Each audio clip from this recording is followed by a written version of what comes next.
Ito ang mga dapat natin aabangan mga kapamilya sa Batang Quiapo na wag natin papalampasin ang bawat episode ng teleseryeng ito.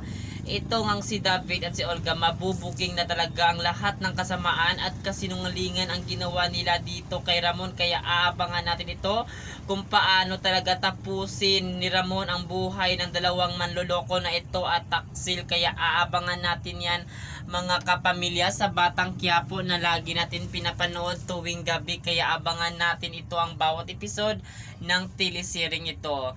Ngayon, ano kaya ang gagawin ni Ramon dito kung malaman niyang pinagloloko lang pala siya ng kanyang sariling kapatid na si Olga? Kaya ba talagang patayin ni Ramon ang kanyang sariling kapatid dahil sa panloloko sa ginawa nito? Kaya yan ay aabangan natin.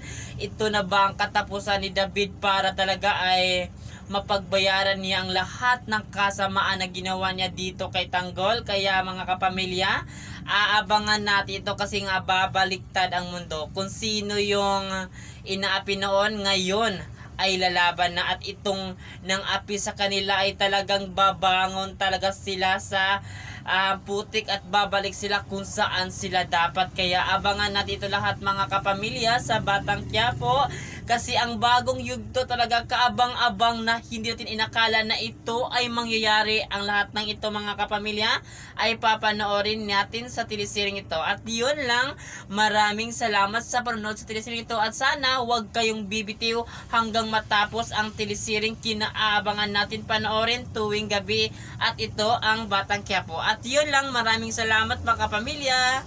Thank you.